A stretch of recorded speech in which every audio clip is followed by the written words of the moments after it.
The dawn that rises over China is not quiet. It carries the weight of centuries, the echo of empires, and the pressure of a world watching a nation climb out of ruin toward unimaginable power. But before China became the giant that now shapes global politics, its future hung by a thread. It faced starvation, invasion, civil war, and internal collapse. The world expected China to fall. Instead, it fought the greatest battle any nation can fight, the battle for survival. And what followed changed the world forever. It begins in the ashes of the 19th century. China, once the center of global civilization, had been carved apart by foreign empires. The Opium Wars shattered the Qing dynasty, opening ports by force. European powers swallowed territories. Japan devoured entire provinces. Inside China, rebellions tore the land apart. Tens of millions died. The country was broken, humiliated, unable to control its destiny. And for the first time in 5,000 years of history, the world looked at China and saw weakness. But beneath the chaos was something no empire could destroy: the instinct to endure. Across villages, cities, and deserts, a single question echoed. How do you save a nation this wounded? How does a civilization survive when everything around it is collapsing? The answer would define the next century. The first step was survival through revolution. The Qing dynasty fell in 1911, replaced by the new Republic of China. But instead of stability, the country plunged into the warlord era. Generals carved the nation into defeat. Armies fought for control of railways, rivers, and cities as famine and poverty spread. People starved by the millions. Entire regions burned. But out of this chaos emerged the forces that would shape China's destiny. The nationalists under Chiang Kai and the communists under Mao Zedong. Their rivalry split the country in two. But then, a threat far greater than civil war arrived: the rising empire of Japan. By 1937, the Japanese invasion unleashed a nightmare. Nanjing was turned into a graveyard. Cities were bombed, villages were wiped out, tens of millions were killed. And yet, China refused to die. The world expected Japan to conquer the country in months. Instead, China fought for 8 long, brutal years. Soldiers froze on mountain passes. Civilians hid in caves. Entire industries were uprooted and dragged inland to avoid capture. This wasn't just war, it was national survival. The cost was beyond measure, but the resistance bought crucial time for the Allies and changed the course of World War II. When Japan fell, China had survived, but barely. The Civil War resumed. Cities switched hands, battle lines stretched across mountains and rivers. The fighting ended in 1949, with Mao proclaiming the founding of the People's Republic of China. But the China he inherited was a nation on the edge of starvation. Infrastructure destroyed, agriculture broken, population exploding. No industry, no money, no allies, no technology. The world wrote China off again. They assumed it would collapse under its own weight. But instead, China embarked on a transformation so radical, so relentless, that it reshaped global power. The first decades were harsh. Political campaigns tore through society. The Great Leap Forward and Cultural Revolution scarred the country deeply. But beneath the turmoil, something massive was building the foundation for rebirth. Then, in 1978, the turning point came. Deng Xiaoping seized control and made a declaration that stunned the world. China would open its doors. For the first time in centuries, foreign investment, technology, and global trade poured into the country. Special economic zones rose from empty farmland.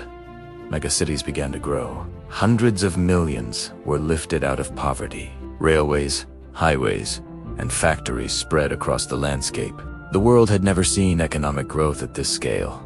Growth that would catapult China from one of the poorest nations on earth to the second largest economy in just one generation. Yet this rise was not guaranteed. Every step forward came with danger. China needed food for over 1 billion people, oil for its industries, and trade routes to keep factories alive. It needed stability in regions scarred by centuries of conflict. And above all, it needed to avoid one fatal mistake: collapsing under the weight of its own rapid transformation. To survive, China built a strategy unlike any other nation. It secured pipelines through Central Asia. It built massive ports across the Indian Ocean. It launched the Belt and Road Initiative, weaving a web of infrastructure across continents. It invested in African minerals, Middle Eastern oil, and European markets. It built the world's largest navy by number of ships. It fortified the South China Sea.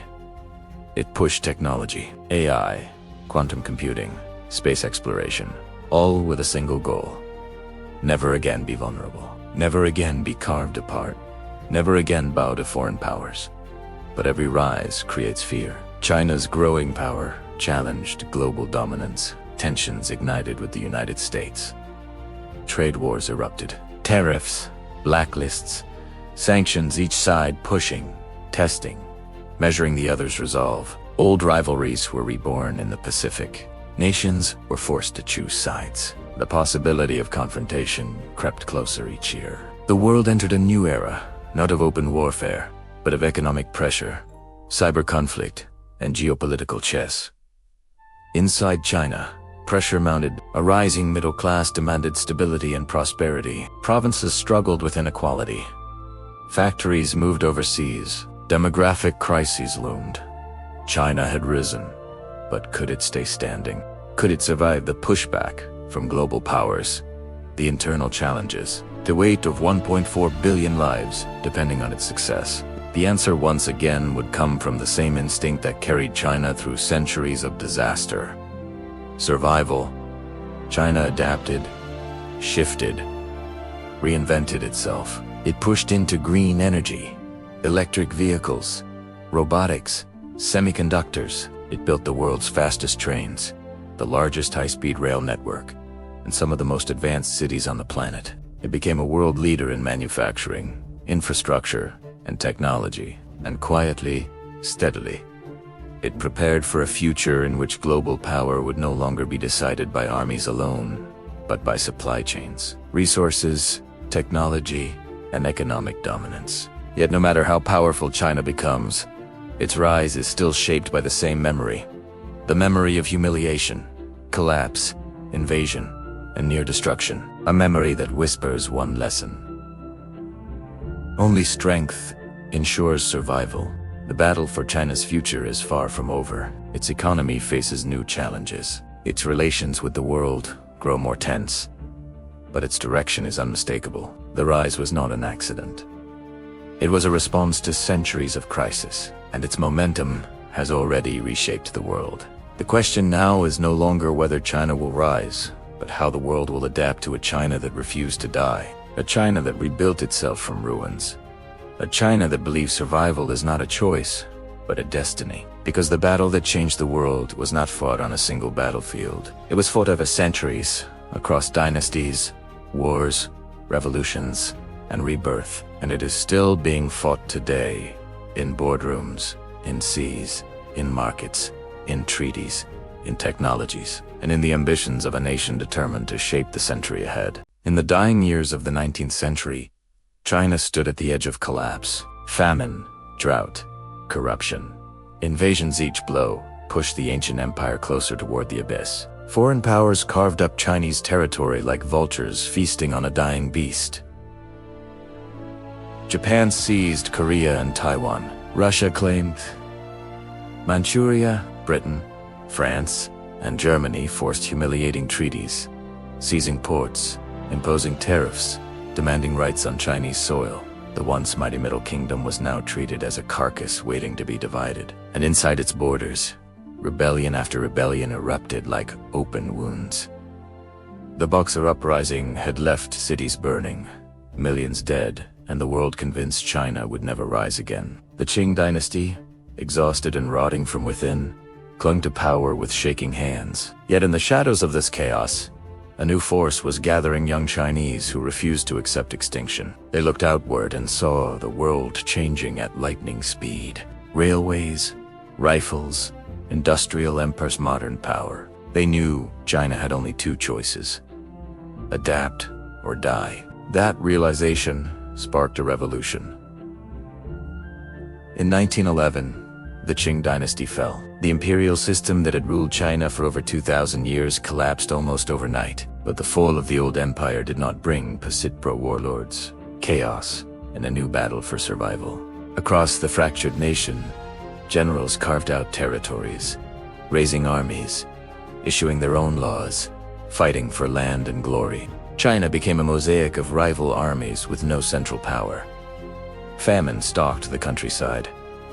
Bandits ruled the roads. Entire provinces slipped into anarchy. Yet in this darkness, a handful of leaders began imagining a different future. One of them was a young officer named Chiang Kai-shek. Another was a revolutionary thinker named Mao Zedong. Their visions could not have been more different. One sought order through nationalism, the other through radical upheaval.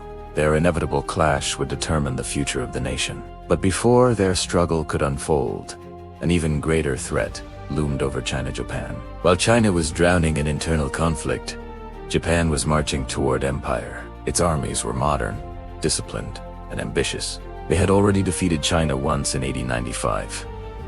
Now, they prepared to strike again. In 1931, Japan invaded Manchuria, establishing a puppet state under their complete control. It was a warning shot, and China could do nothing. The world barely reacted. But Japan wanted more than Manchuria. They wanted all of China. In July 1937, the storm broke at the Marco Polo Bridge outside Beijing. Shots were fired between Japanese and Chinese troops. No one knew who pulled the trigger first, but everyone knew what it meant. Within hours, Japan launched a full-scale invasion. Beijing fell. Tianjin fell. Shanghai burned. Japan's armies were machines well-armed, ruthless, unstoppable. They advanced like a blade slicing into soft earth, and behind them trailed destruction. Cities bombed into rubble. Villages annihilated. Civilians massacred. The world watched in horror as Nanjing fell and Japanese troops unleashed atrocities so brutal they shook global consciousness. China was fighting not for victory, but for survival itself. Yet, something extraordinary happened. For the first time in decades, China united. Nationalists and communists put aside their hatred and formed a united front against Japan. Millions of civilians fled inland, carrying what little they had on their backs as cities crumbled behind them. The Chinese government relocated deep into the interior, into mountains and valleys where Japan's machines could not reach. Railways were destroyed. Bridges blown apart. Everything was sacrificed to by time. The Chinese strategy was simple and brutal. Trade space for time. Stretch Japan thin. Make them bleed for every mile. Refuse surrender. Refuse extinction. And so China fought on, year after year. Despite impossible odds, heroism erupted in unexpected places. Farmers sabotaged railways. Students carried ammunition to the front. Soldiers charged Japanese tanks with nothing but grenades tied to their bodies. Every village became a battlefield. Every river a barrier. Every mountain a fortress. Japan expected to conquer China in 3 months. Instead, the war dragged on for 8 long, agonizing years. China did not break. It refused to break. The price was unimaginable. Millions dead, countless homes destroyed, entire cities wiped from the map. But China endured. And in 1945, when Japan finally fell after the destruction of Hiroshima and Nagasaki, China emerged battered, starving, in ruins, but unbroken. The victory came at a terrible cost. And the struggle for survival was far from over. Civil war erupted again, almost immediately. Chiang Kai-shek and Mao Zedong, once uneasy allies, now fought for control of the nation's future. It was a war of ideologies, cultures, dreams. Cities changed hands repeatedly. Armies clashed across rivers and plains. Villages were torn apart as brothers fought brothers. The nationalists had foreign support, money, and equipment. The communists had discipline, strategy, and the loyalty of millions of peasants. In the end, Mao's forces proved unstoppable. In 1949, the People's Republic of China was proclaimed in Beijing. The nationalists fled to Taiwan. A new chapter of Chinese history began, one born from fire, starvation, invasion, rebellion, and war. A chapter built on survival at any cost. But the world had not yet seen the full transformation. The new China faced a shattered economy, empty granaries, and a population traumatized by decades of bloodshed. Famines ravaged the land. Political campaigns shook society. Millions suffered, yet beneath the suffering, something monumental was taking shape. The attempt to modernize China by sheer force of will. It was chaotic, harsh, often catastrophic, but it created the foundation for what would come later. After Mao's death in 1976, a new leader emerged, Deng. He did not fight wars or deliver fiery speeches. Instead, he changed one fundamental idea. China would rise not through ideology, but through economic power. Factories blossomed across the coast, farmland was transformed, trade exploded. Cities grew into megacities. Highways, skyscrapers, power plants, and ports reshaped the landscape. The China that had once struggled for survival was now rising with terrifying speed. Within a single generation, hundreds of millions were lifted out of poverty. China became the world's manufacturing engine, global trade hub, and an emerging superpower. Yet the memory of the past foreign invasion, humiliation, collapse never faded. It remained etched into the national consciousness, shaping every decision, every strategy, every ambition. China's rise was not simply economic, it was emotional, it was historical. It was a response to centuries of suffering, and that is why the battle for survival did not end with victory over Japan, or with the end of civil war, or with the rise of a modern economy. The battle continues in every diplomatic negotiation, every technological race, every geopolitical conflict. China's leaders look at the past and see a single truth.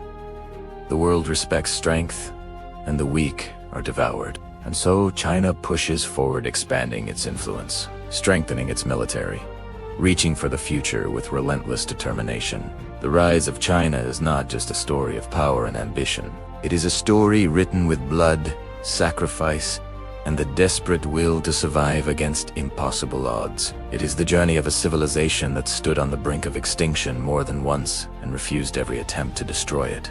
It is a story of how suffering forged strength, how collapse created resolve, and how a wounded nation rose to reshape the world. And as China stands today powerful, confident, unyielding, the question that once haunted its past now echoes across the globe. What comes next? When a civilization built on survival becomes one of the most powerful forces on Earth,